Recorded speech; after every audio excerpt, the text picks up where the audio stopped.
Hey, Soraya, how's it going? Hey Jeff, how you doing? I'm doing well. Good afternoon and welcome to Decision 2020. Oh no, no. So, sorry about that.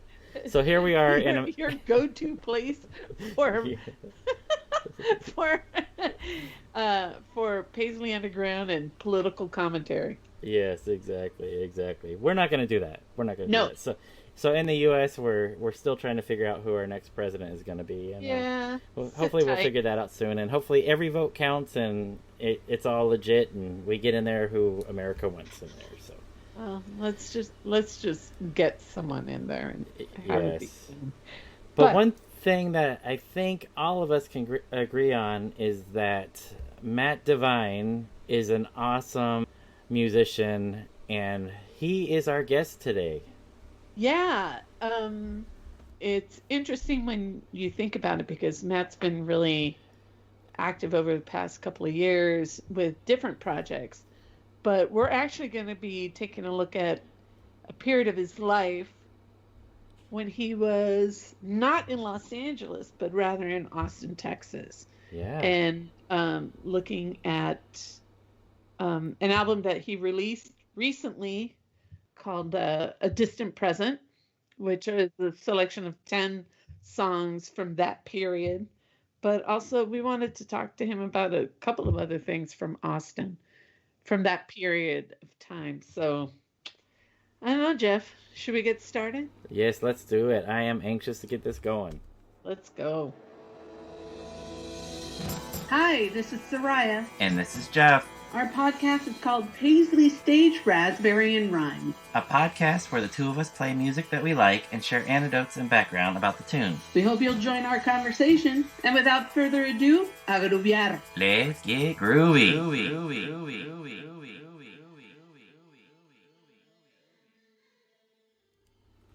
Okay, let's add Matt Devine to this call.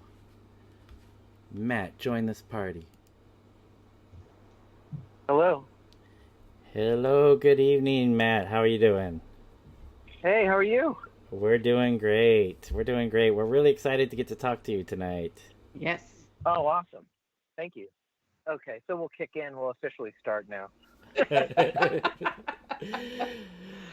Okay, segue. Deep breath. Yeah.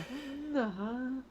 No, but it is true, Matt. You know, Jeff and I say it a lot.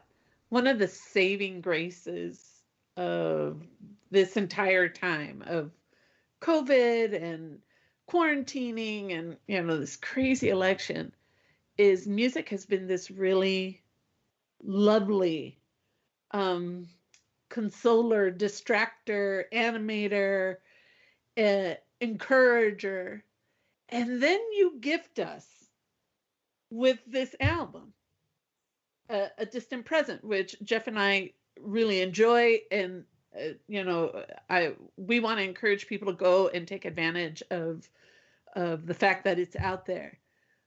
But it begs the question. First of all, I love the title you gave it, Distant Present. Tell us why this moment in time, this was the right time to release this and to share it. Well, thanks for all that. It makes me feel great that you like it. Um, that's a good question. With calling it a distant present, I recorded this stuff a while ago in the mid thousands, late or the aughts, whatever we call that decade, and calling it a distant present. It seems like a long time ago, but it also listening to it really takes me back to those good times making music with those good people, and so it seemed like an appropriate thing to call it. As far as how this happened, in this COVID era of just having that time alone to kind of sift through things. I was inspired by Brad Lehner, who's been releasing a lot of records on Bandcamp, Right. and Derek C from the Gentle Cycle. His band releases a lot of stuff on Bandcamp.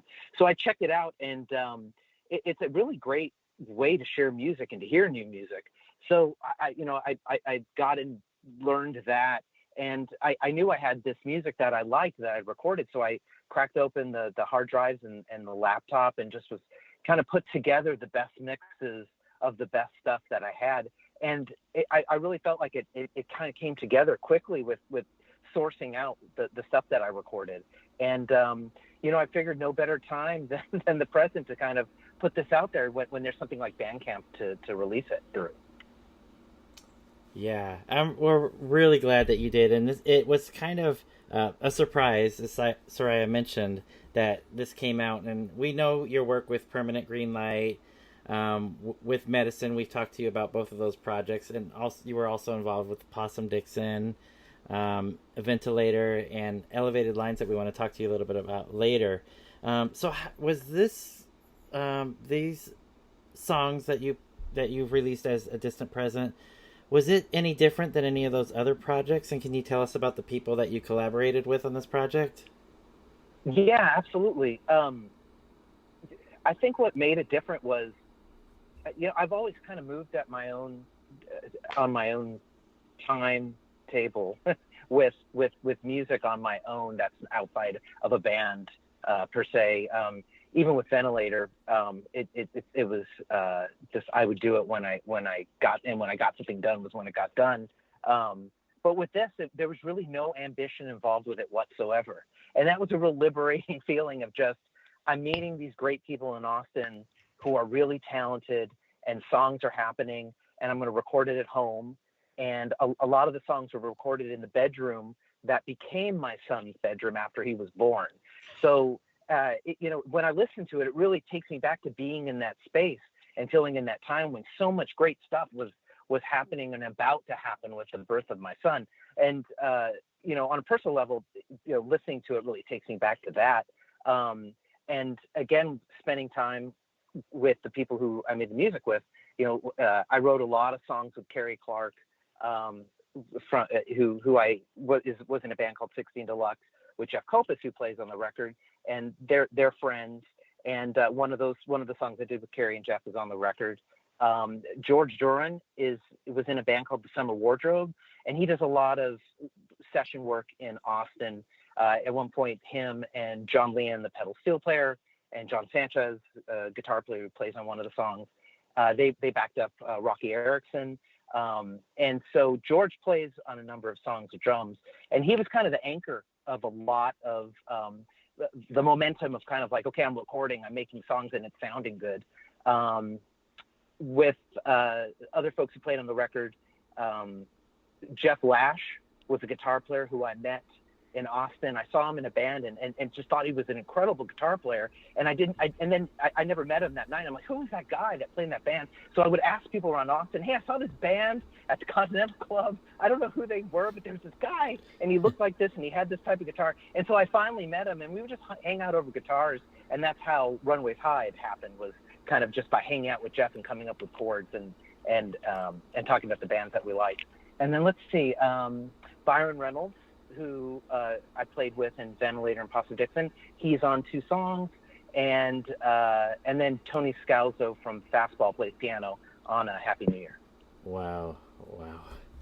So this was really, it's really refreshing to hear this, because it sounds like it was pure passion, just what you wanted without any pressure, without any necessary direction. It was just, I like the collaboration, I like the song, and here it is. And I recorded it at home. I mean, what good vibes are in Desmond's bedroom as a little baby, that to have, these music vibes in the room. That's just a good setup no matter what. So it was just pure passion, Matt? Yeah, I would say for sure, with just making music and not really caring where it winds up. But then the flip side of that is it doesn't get released for 10 or 15 years. And then you're the one who releases it on, you know what I mean? Right. So there's a flip side to it for sure, but I have no problem with that whatsoever, because I'm proud of the record. And like I said, it really brings me back to a lot of happy memories. Nice. Well, if you don't mind, Matt, we wanted to see if we could just quickly run down the track of songs and see if you can tell us a little bit about each of the songs, if you don't mind. The album starts off with Runaways Hide, which, as you mentioned, you co-wrote with Jeff Lash.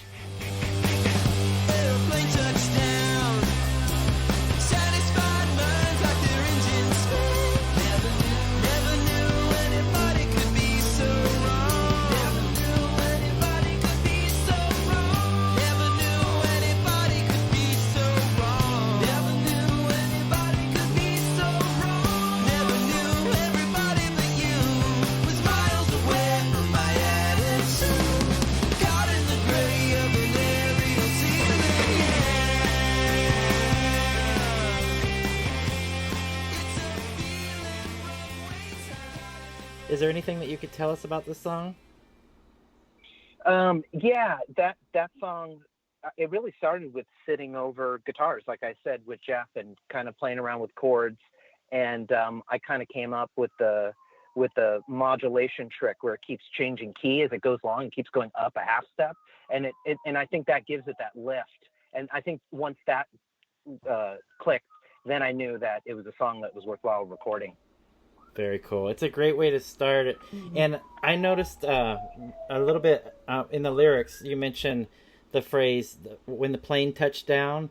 And I think I've mentioned to you, this album to me feels like it's a concept album. I don't think that it really is. But you talk about leaving New York City, flight to LA, some of these songs. And it sounds like a traveling life kind of concept to me. And Plane Touchdown, starting off the album, gives it that feel of starting this concept of life and moving and changing and progressing, to me personally. Yeah, and that was something for me, listening to it after the fact and putting it together and sequencing it. Travel or relocation, if those are themes, I do see that pop up throughout it.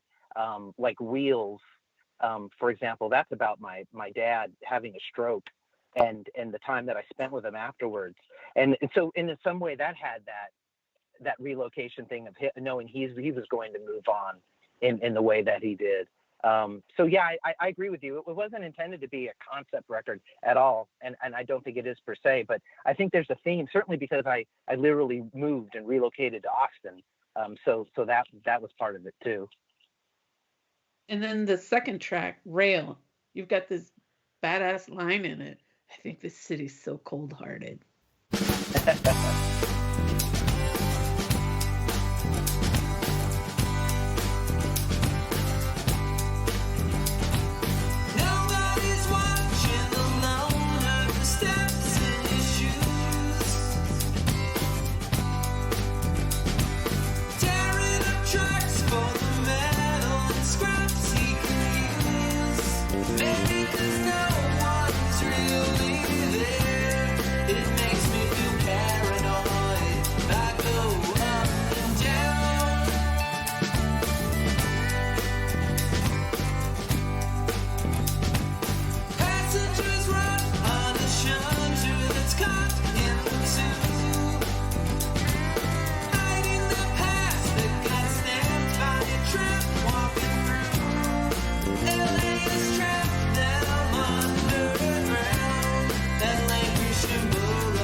The trains always ran on time.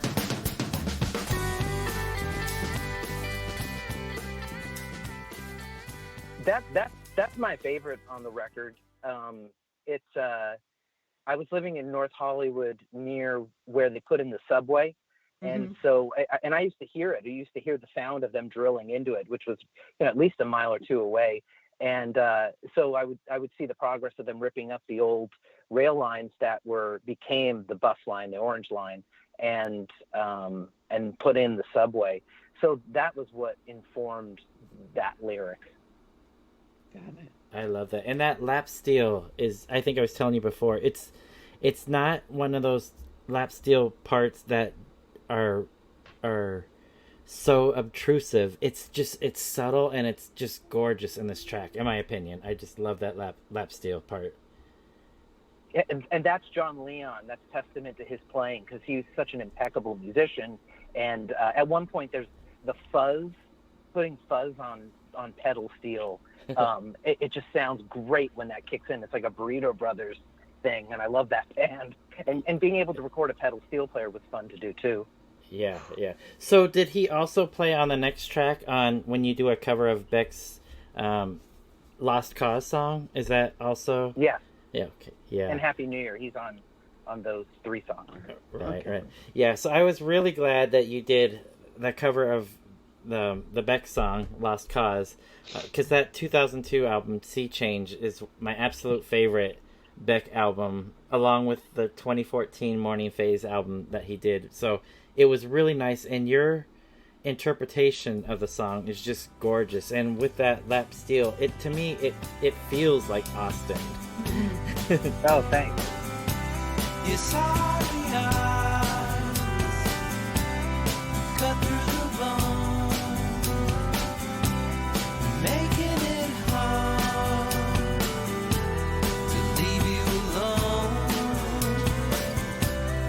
leave you here,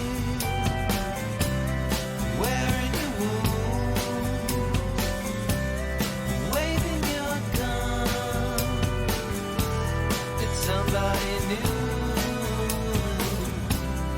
Baby, you're alone.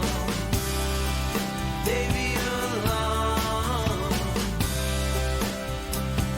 Baby, you're lost, gone. There's too many people. Thanks.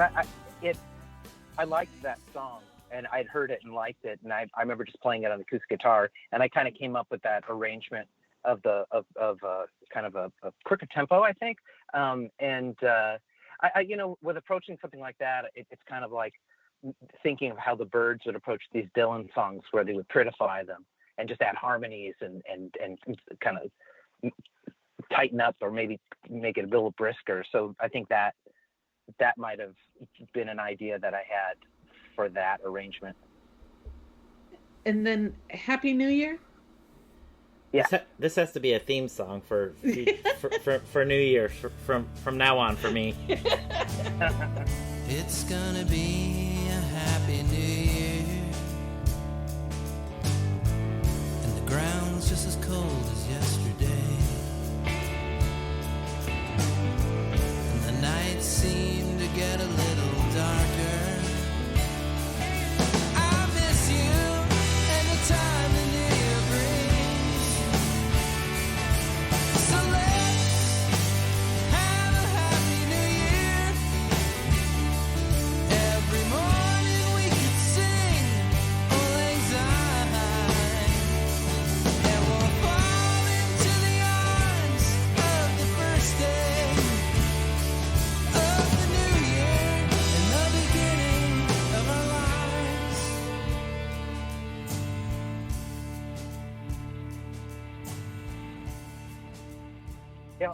I wrote Happy New Year when I was 19 years old. What? And What? it was a song that I did with my first band, and it's on the Ventilator record, the first Ventilator record.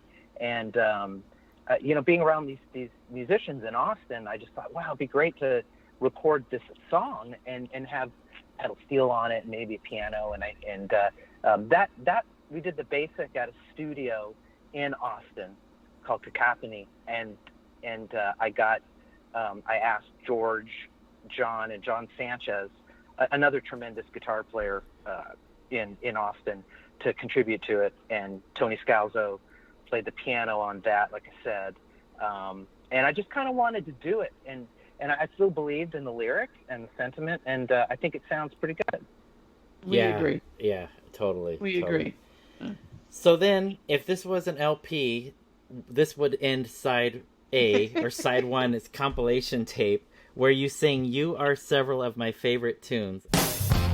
Stupid teenage sacrifice.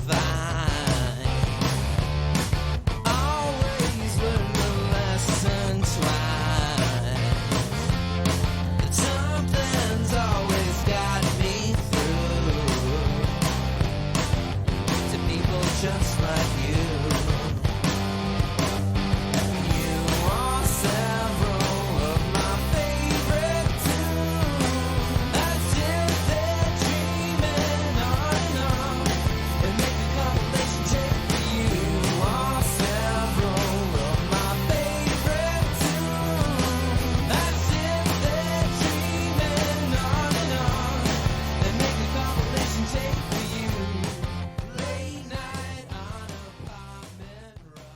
I love that.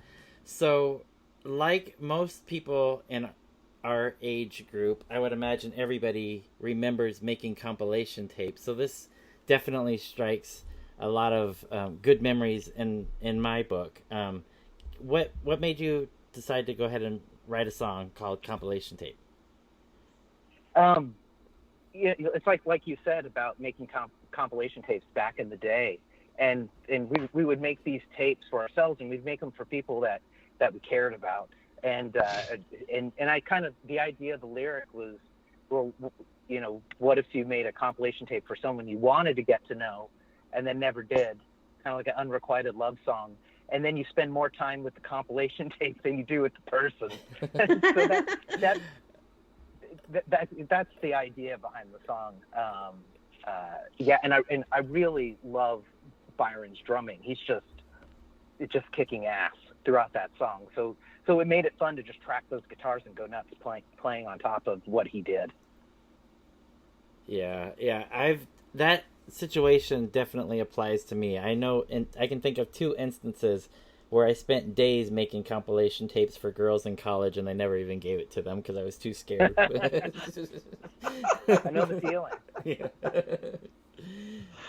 Oh my gosh. Well, let's flip the imaginary album over to what you and I are going to deem as side 2. We've got You Are My Radio. Lost, tossed in the front row, crushed. I was caught up in the rush. My grip gave home. Where did you go? Flashing strobes will blink our eyes at the show.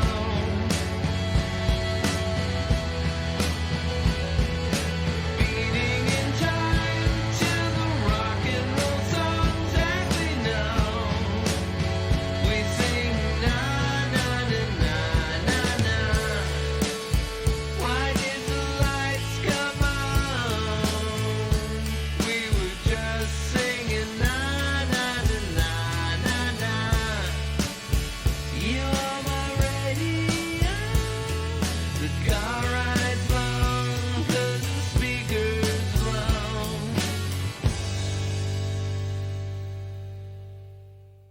And this is the arrangement of the song to me is really, really intriguing.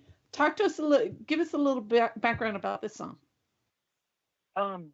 This song was one of the first ones that I co-wrote with Carrie Clark, and Jeff Kopus helped too with the music. And you know, writing with Carrie was great when I was in Austin, because we would really talk about, well, what is this song about? What is this lyric about?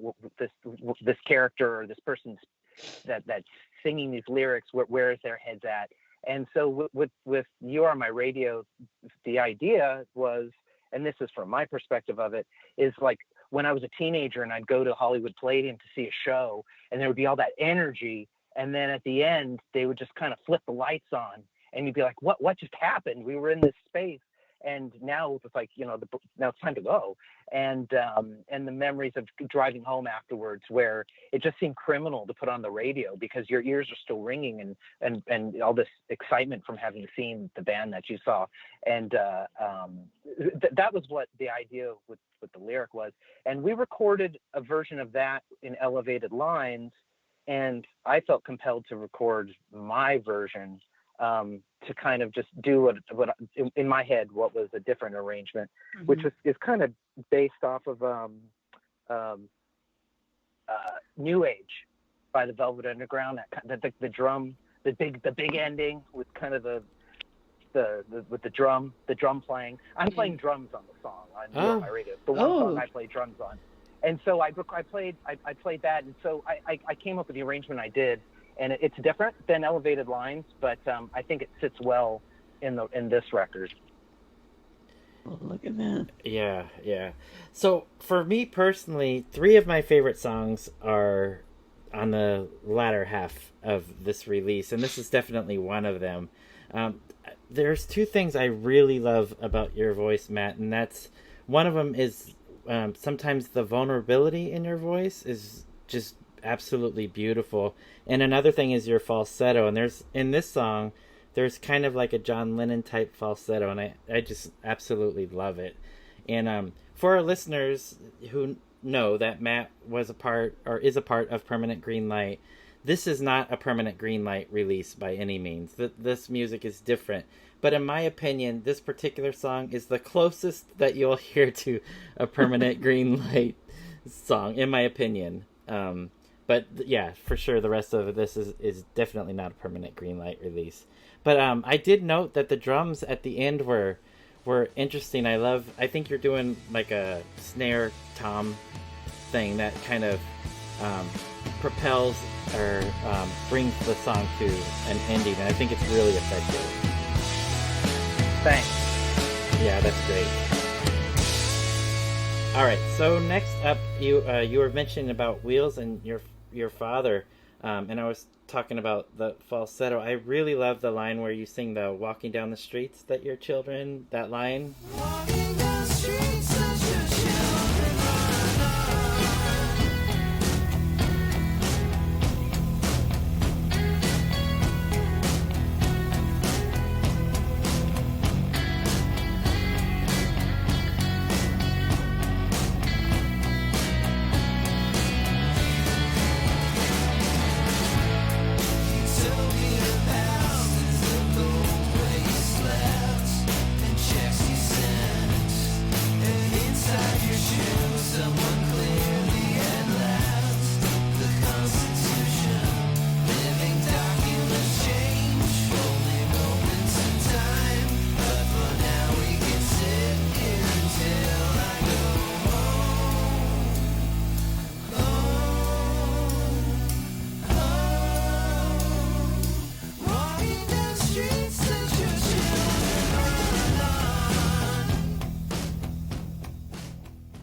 The drums sound a little bit harsh on this song to me. Yeah. But Yeah. is there? Yeah. And Was there a reason aesthetically that you decided to go that route? That's a good question. Let me think about that. First, thank you for all the kind words on the previous song we talked about. I appreciate that. With this song, I wanted to distort the drums, and I figure I probably put on that treatment on the drums, like, yeah, this sounds really powerful. And when I listen to it now, I did recognize this does sound aggressive. This sound, it sounds edgy, and then my vocals also distorted, and the guitar's distorted. So, like I mentioned, it's about my father after he had a stroke. You know, we would talk, and we'd sit together, and he would just say far out things, and he would be looking at me, and I'm like, does he know who I am?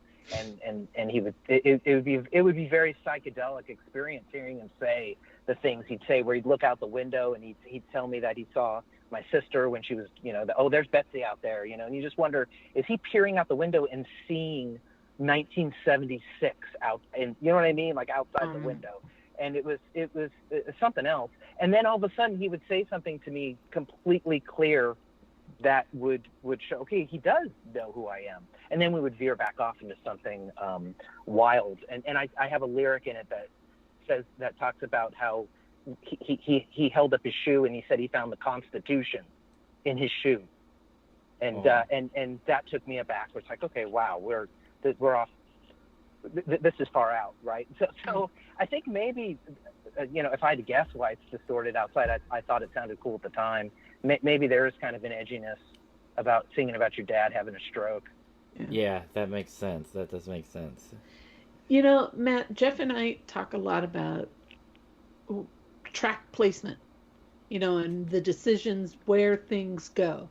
And for me, these last three tracks are the most intriguing, their placement. And I think like one builds onto another, just my own, me as a listener. Talk to us about leaving New York City. First Avenue is sleeping, but will wake up with the day. She knows that life is beautiful, but in a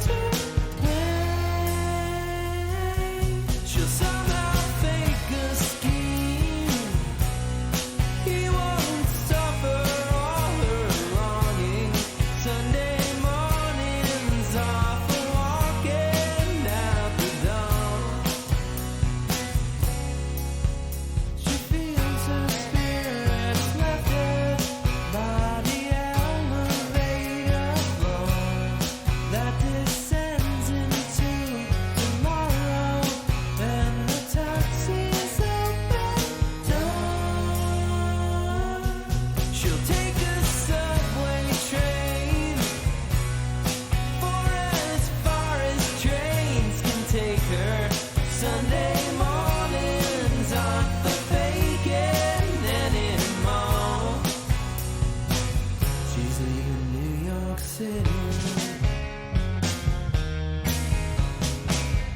She sees a city fading from a bedroom masquerading as a big jet plane.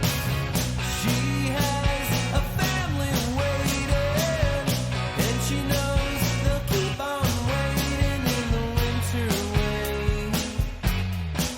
They stand. That song is about a friend of mine that it was in a bad marriage, and she was in New York City, and that was what influenced the lyric, rather the subject of what the song is about. And it, for me, the like the lyric that where she'll take a subway train for as far as trains can take her.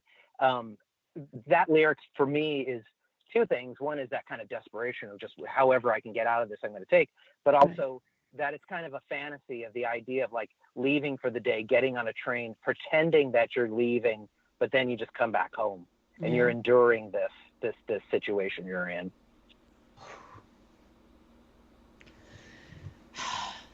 Yeah, You know, it's a now hearing the explanation, it's like there's even more vulnerability in this song. yeah. And I definitely think it comes out in your vocal delivery. I think there's that vulnerability that I love in your voice really shines on this one. This is my favorite song, by the way, Matt. I think I told you that I absolutely love this song. It's great. I don't. Yeah, thank you. I was just to say thanks for that, and that's one of the feedback I'm getting from some of my close friends that are listeners. Was that song was their favorite too, and I was like, oh well, that's perfect that I put it so far in the running in the running order of the book. You know, that's classic Matt. I bet I'll be the only one to say this though. I thought of Jackson Browne when I heard this song. Oh wow! Yeah, Wow, that's flattering. Yeah, the good Jackson Browne. Yeah, I've been listening to some of the early Jackson Browne stuff after watching the Laurel Canyon documentary that came out, and there's some great stuff, and there's parts of the arrangement on this that not the whole song by any means, but just here and there, and being the great song craftsman that he was, especially during those early 70s, that I think you also show your great song craftsmanship in this piece for sure. Mm-hmm. Well, thank you very much. So then up next, as Soraya was saying, and I think I've told you this too, Matt, it does feel like there's a connection. Leaving New York City and then Flight to LA comes right after that. This song is an instrumental that you have where you're playing along with a drum machine, and this is really unusual compared to the rest of the songs that you've put out on this release.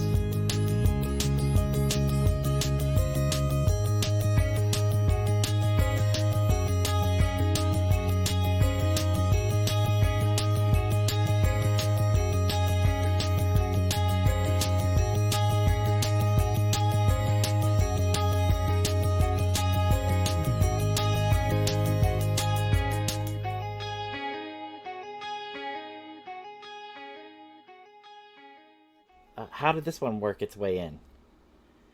Well, around that time, I was doing a lot of music on my own that sounded like that.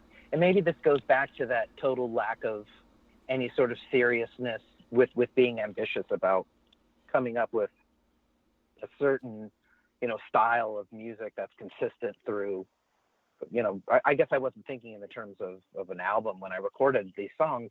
But I when I was going through all the mixes or the masters or whatever you want to call them, the files, I found this and I listened to it. I'm like, okay, this is cool. And this captures that side of what I was recording at the time. And it was titled Flight to LA. And this is 2009, I think, when I recorded it. So when I recorded that song. And so I thought, oh, well, this is cool. I'm going to put it in the playlist and it's going to be one of the songs. And then it just kind of filed right in there and made sense after leaving New York City. So it was kind of an organic thing that it filed in. and made sense and sounded good. And I think it's a good break too before the album ends. That song happens. I agree. And then we've got track 10. Take it away.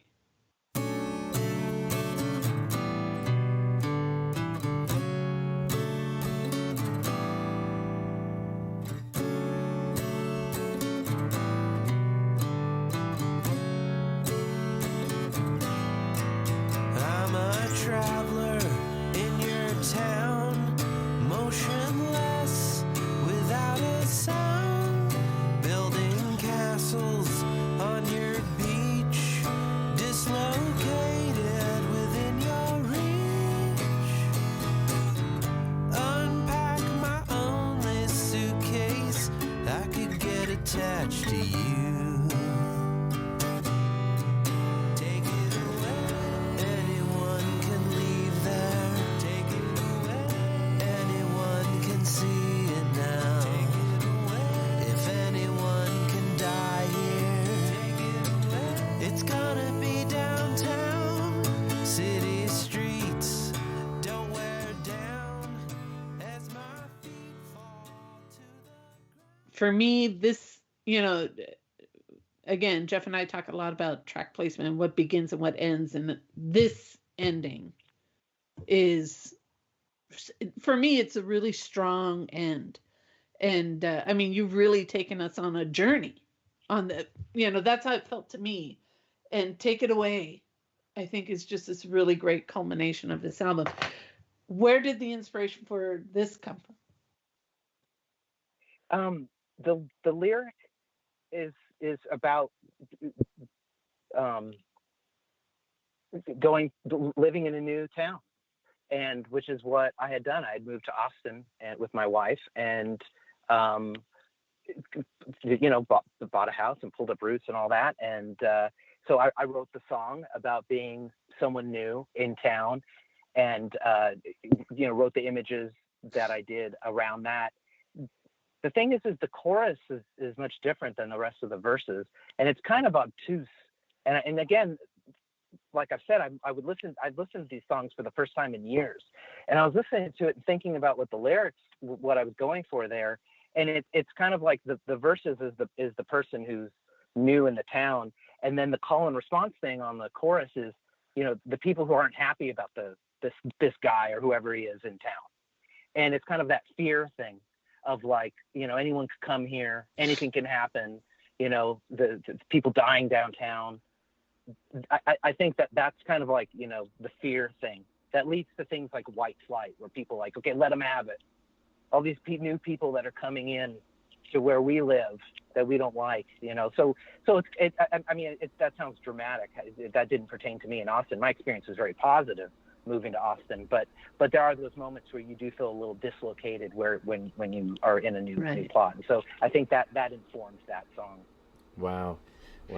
My wife relocated from Chicago to Southern California, and she said she had 2 years. It took her 2 years before she felt like a Californian, and it was 2 years of uneasiness where she felt like she was a foreigner in a foreign land. Yeah. There is that acclimation period. Again, my experience with Austin was very positive, where I never felt like people were being unfriendly. But I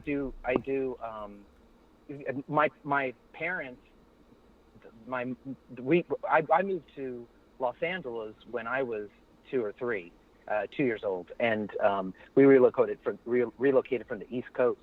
And Linda's parents did the same with moving from Chicago, and her dad from the East Coast. And so we kind of joked to ourselves, well, we have to move somewhere, because that's the thing you do when you get older, is you just kind of like, you got and so that's what we did, and that's how I wound up in Austin, was kind of, let's go on an adventure. Nice. Fabulous. Nice. And in the song Take It Away, you there's the line where you sing, I could get attached to you, which is the one part of the song where it reminds me of Tom Petty. The phrasing reminds me of Tom Petty. I could get attached to you. Are you singing about the city when you say I could get attached to you? Yeah, I think where my head was at is whatever it was that brought that person to the city would be like, I could get used to this. I'm going to stay here is basically what that line means. But anything that makes a listener think like, wow, this is like Tom Petty. That's a huge flattering thing because I'm a pretty big Tom Petty fan. The song certainly does not sound like Tom Petty, but that phrasing of that one line always reminds me of Tom Petty. Well, I have that one line that sounds like Petty, so I'm good. And speaking of the one line, there's a one part where you quip, "This is too fast." Like you're saying to yourself, like I feel like, are you playing it too fast? What's that about? This is too fast. Take it away. Anyone can leave there. Take it away. Anyone can see it now. So that song is. I had recorded different versions of that song in different tunings and different capos, and so I had recorded that song, and I was singing backup vocals, and there was something musical happened at some point where I said, "This is too fast." Like, note to self: when you finish this, fix that. So I left it in the comment, and it's just kind of funny, and it just seemed to work in its own weird way. So it's in there, and I can't remix it. The session that I recorded with, if I wanted to take it out of there, I couldn't. So it just kind of like, and that was the nice thing about work. I'm telling you, releasing a record 10 or 15 years after you record it is a really positive experience because you're not plagued by these indecisions of, well, what if we mix this louder? It's like it's done. These mixes are done. So that was one of the songs, well, all of them where it's just like, this is it. This is where things landed, and I'm cool with it. Because I did spend a lot of time on the music, making sure that it hung together, and I was getting the sounds that I wanted, and in the right key for my voice and whatnot. So there was a lot of work went behind it. So it sounds like it was a really liberating process putting this out 10 to 15 years later, where you go, you know what? If it sounds good to me, I'm done. No, like not overthinking it. Yeah, there was just, and especially with Bandcamp, where you can just kind of release a record, and there's no kind of the machinations of the music industry, for better or for worse. There's a lot of good things about having someone else release your record. They pay for things, and they ideally let people know it's out there. And so I don't have to worry about any of that with this. So it was just, I was very happy to be able to have it see the light of day in the way that it has with me just putting it on Bandcamp. And then thank you guys for wanting to talk to me about it. Yeah, absolutely. So there's no physical release. If anybody wants to get Matt Devine's A Distant Present, you can get it on Bandcamp. Only $7.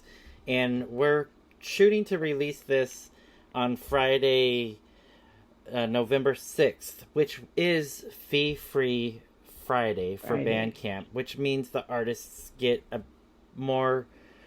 higher percentage of the sale. So if you're listening to this on Friday the 6th, you can buy it for $7, and Matt will get a little bit more of the money than normal. And if it's after that day, buy it anyways. Matt will get a few pennies. You won't regret it. Oh yeah, you definitely won't regret it at all. But Matt, we did want to not stop there, if you don't mind. We wanted to talk more about your Austin years, and you mentioned your time with Carrie Clark and with Elevated Lines. And Elevated Lines was a group that you worked with Carrie on, and you guys had a couple releases, I believe, maybe a full length and an EP. Is that right? Yes. And we were flipping through the songs, and we noticed that one of the songs, Evil Eye, that you co-wrote with Red Cross's Jeff McDonald. Am I reading that correctly? Correct.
got an evil eye, and I'm hypnotized by the lies you say. You've got an evil eye I can recognize. You've got an evil eye, and I'm hypnotized by the lies you say.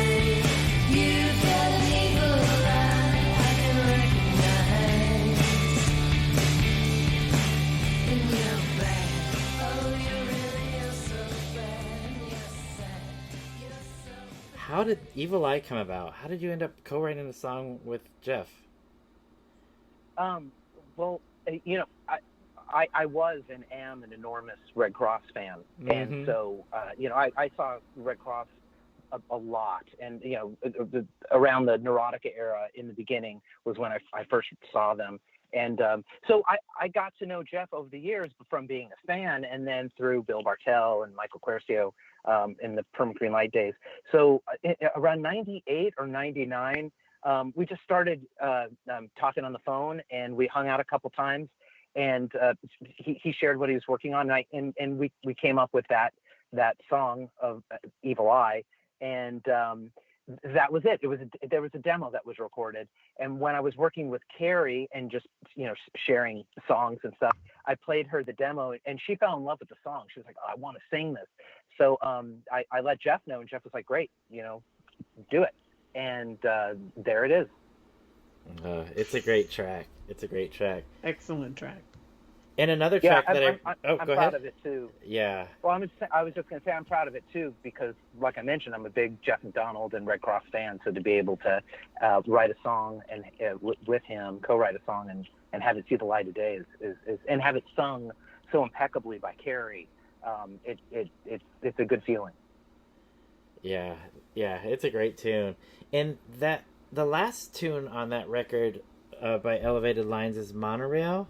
I think, if I'm not mistaken, you wrote that one as well? Yes. It means a lot to afford another ride. The times that we share, avoid the city life.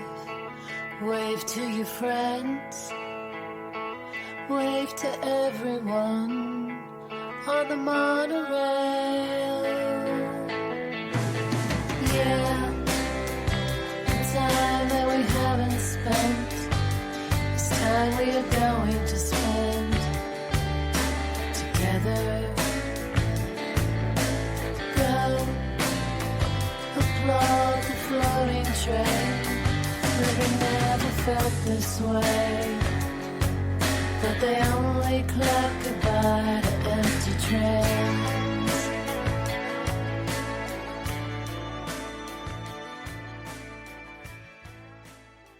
Can you tell us about that particular song? And so did you write it and then bring it to Carrie as a possible track for Elevated Lines?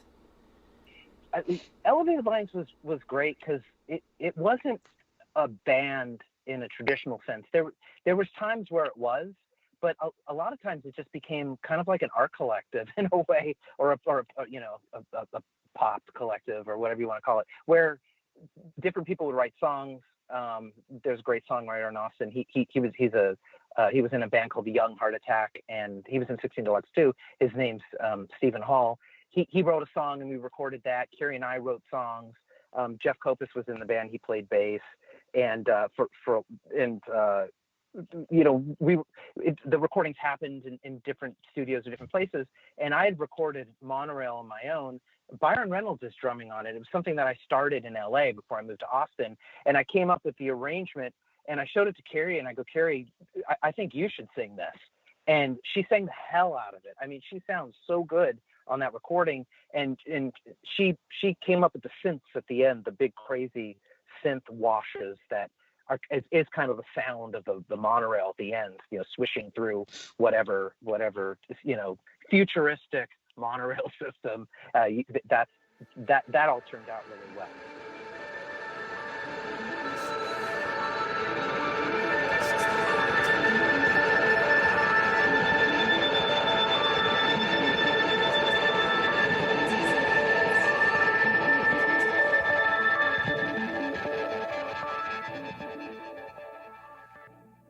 in all of these years that you were in Austin, it sounds like you were pretty productive writing and recording music. Would you say? I mean, yeah. I mean, again, there's not a whole lot of ambition here. Again, for better or for worse, it was really, at everyone's convenience and just for fun. And inherently, there's going to be certain frustrations with that, where when you do a recording, you're like, wow, this sounds really good, and then if it comes out, it is what it is. And I had kind of divorced myself from any expectations like that. And I still am. For me, releasing music now it's only for fun, and if someone enjoys it, I'm thrilled with that, and it doesn't need to be anything profound. And so to do as much music as I did, I had a small studio in Austin where I would hang out with friends, or I'd record on my own, and it was all for fun, to do what it is I wanted to do. I like hearing that reflection on how this was just a different moment in your artistic trajectory. So I want to ask the question, what did you learn from that time in Austin that now influences, or at least runs through, your current music or thoughts about music?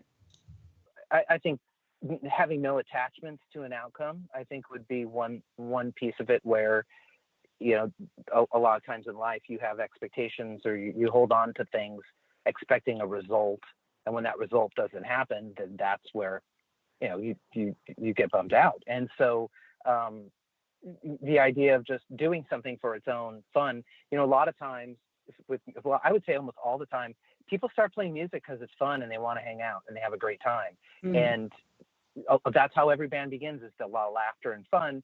And then over time, that if a band gets any sort of momentum with some degree of success, then that's when all the weirdness or the heartburn or whatever it is.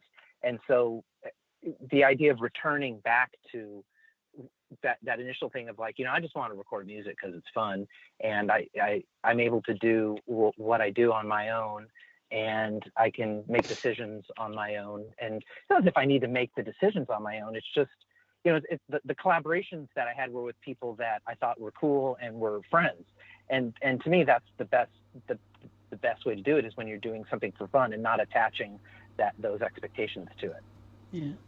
I love that. That sounds like a perfect takeaway from that environment. I'm so glad, Matt, that you decided to release these songs so we could hear these, and you're not sitting on them. What do you say, Soraya? Sleep on it?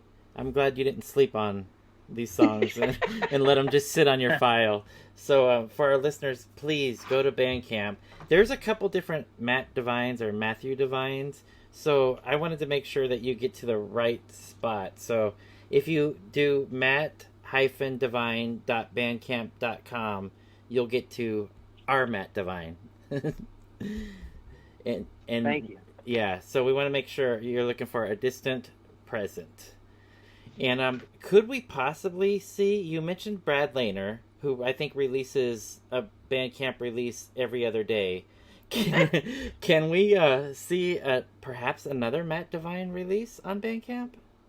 Are there more songs that are on that computer? There are, for sure. I definitely did when I put this together, I picked what I thought was the best. In this COVID era, because we have all this time on our hands, considering, right? Right. You never know. All right. Okay. Well, like with this election, I have hope. Yes. Well, thanks. Matt, I really appreciate that you took time to walk through these songs and talk a little bit about the other projects that you worked on during the Austin years. We're huge fans, as you know, and I'm so thankful for this release. A Distant Present is an amazing release. I love these songs, and just really happy that you took time to walk through it with us. I really appreciate it. Well, thank you both for having me on. I'm glad you like the record, and I appreciate it very much. All right. And we'll have you back on for that next release. Am I being pushy, Soraya? Matt's not going to let us within 200 feet of his laptop, so I think we just need to be quiet and walk away. But thanks again, Matt. Great album. Thanks, guys. All our listeners should definitely go get it ASAP. Indeed. Thank you so much. Thank you. That was first of all, it's always nice talking with Matt. Yes. And you know, Jeff, I find it really interesting that we've had in the span of like 3 episodes, we've talked to 2 different people, Steve Wynn and Matt Devine, about a particular period of their artistic production. And I like listening to them talk about what those years mean to them and how they're playing or writing or arranging just was different during that time. And I like hearing those reflections. So it was just really neat hearing from Matt. And also, I thought it was really cool that quite a few of his songs saw different interpretations while he was in Austin. Yeah. That was really neat. Yeah, I definitely think you can hear the influence of that city. As most of our artists that we talk about are LA based, and you can hear a lot of LA in the songs. But in this particular release, when Matt spent that, again, and you referenced Steve Wynn, that decade that Matt spent in Austin, you can hear it particularly with on the Beck track and on Rail. And maybe it's because there's that lap steel part in there, but it feels like Austin to me. And A different vibe. yeah, different vibe. It's a completely different vibe. And I mean, all artists talk about how, whatever they recorded when they were maybe first on the scene and then move forward 20 odd years, they change, no one's ever the same. And that's why you said it at one point, you're all, about, sorry, the cat is digging into my leg. You said, this is the most PGL sounding, but it's not a PGL track. And that's the thing. It's like, yeah, you never let go of your influences. You never let go of who you are as an artist. But this record, all these tracks are definitely like a reflection of all the different people that he was working with and meeting and getting inspired by. It is an Austin record. Yeah. Yep. Yeah. And I love when you guys were talking, when you asked about the release at the beginning, and Matt was talking about the title with A Distant Present and his explanation with that. And again, it ties back to that time. And as he's listening to these songs, it reminds him of that period of his life and just brought him back to that time that was a little while ago that he's a little bit removed from at this point, but it brought him back that period of time to the present. And so I love that, A Distant Present. Yeah. And that name and the meaning that it has because of what he shared with us today. I think it's really interesting to hear him reflect on this album.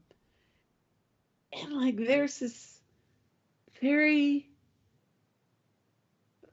very evident joy, where he said, I wrote down what he said because he said, there was no ambition whatsoever with these songs. Yeah.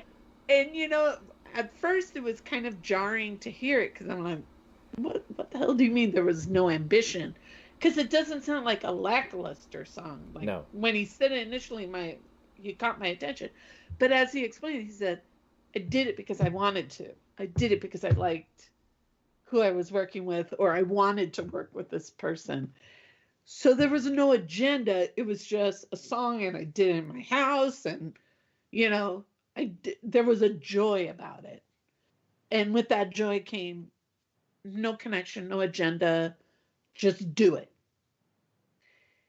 And he can still talk about it in that way, I mean, we've seen him. He's an amazing musician. And some of the things that he comes up with, like when he was talking about some of the distortion and the, distorting a lap steel, distorting it and, adding fuzz to it. He comes up with some really interesting things. And just to think like, I thought about it. I'm going to do this. But there's no ambition, to it. There's no thought. I just said, so he was free to experiment. Free to take it wherever he wanted. And that's what I think is really interesting about this release. It's like there's an undercurrent of just joy and experimentation and just seeing where it goes. Yes. And I think that's really refreshing. And, we've talked to a number of different people and different bands.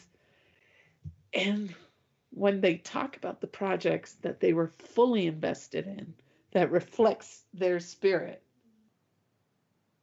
you can't help but not love the songs because you feel that, you get it. And this does that.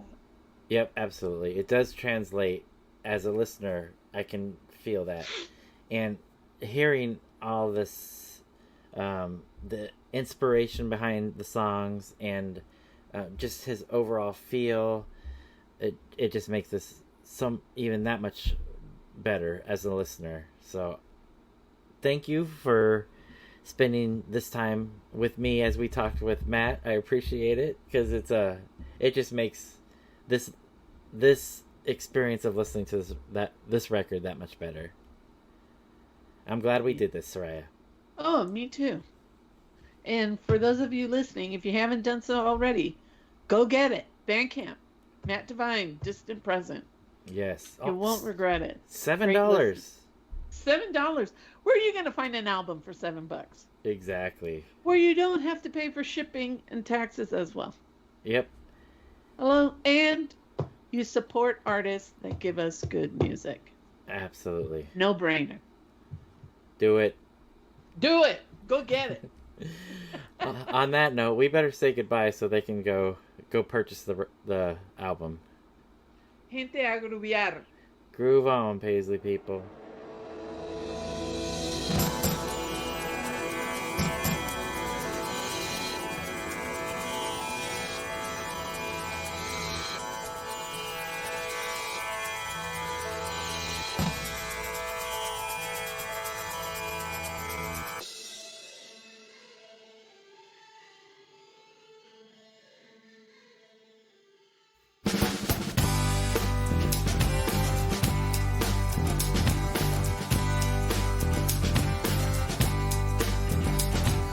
Nobody's watching alone of the steps in his shoes.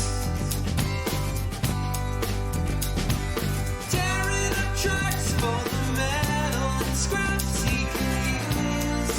Maybe 'cause no one's really there. It makes me feel paranoid. I go up and down.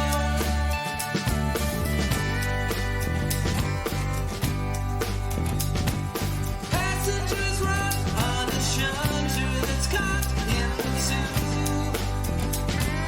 Hiding the past that got snapped by a trap walking through. LA is trapped down underground. LA Christian Boulevard. I go up and down. Up and down.